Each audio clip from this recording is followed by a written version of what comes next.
Hi friends, ఈ రోజు నేను చూపించబోయే రెసిపీ పచ్చి బఠానీలతో మంచి స్నాక్ ఐటెం ఎలా తయారు చేయాలనో మనము ప్రాసెస్లోకి వెళ్ళిపోదాం ఫ్రెండ్స్. పచ్చి బఠానీలు మొలకలు వచ్చాయి.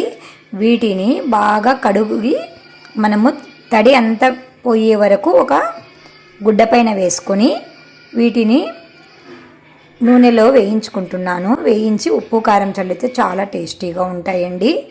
మీరు కూడా తప్పకుండా ట్రై చేయండి, ఇట్లా చిన్న చిన్నవన్నీ. ఓకేనా ఫ్రెండ్స్? నూనె వేడి పెట్టుకున్నాను, ఇంకా కొంచెం వేడి అవ్వాలి.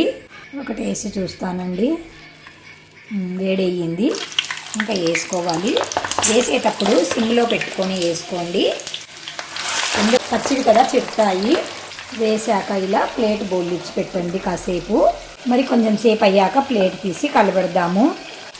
ప్లేట్ తీసానండి ఇప్పుడే. ఇలా కిందికి పైకి కలబెట్టుకోవాలి. సిమ్లో పెట్టుకొని కాల్చుకోండి, బాగా కుక్ అవుతాయి. మధ్య మధ్యలో కలుపుతూ ఉండాలి. మంట చిన్నగానే పెట్టుకోవాలి, ఎక్కువ పెడితే మాడిపోతాయి. అంతే అండి, వేగాయి.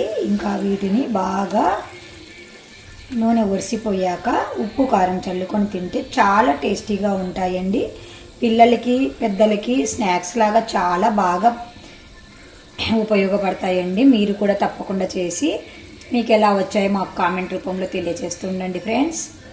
ఇట్లా చిన్న చిన్నవన్నీ మనము చేసుకొని ఓపిక తెచ్చుకొని మనం ఇంట్లో చేసుకొని పెడితే కుటుంబ సభ్యులకు మనము ఆరోగ్యాన్ని ఇచ్చిన వాళ్ళం అవుతామండి. మీరు తప్పకుండా ఇలాంటి చిన్న చిన్న రెసిపీలన్నీ ట్రై చేస్తూ ఉండండి ఫ్రెండ్స్. ఇలా గిన్నెలోకి తీసుకున్నాక కొంచెం ఉప్పు కారం వేసి కలిపేసి ఇంకా సర్వ్ చేసుకోవడమే ఫ్రెండ్స్. బఠానీలతో ఏ ఐటెం చేసినా చాలా టేస్టీగా ఉంటుంది, చాలా బాగుంటుంది.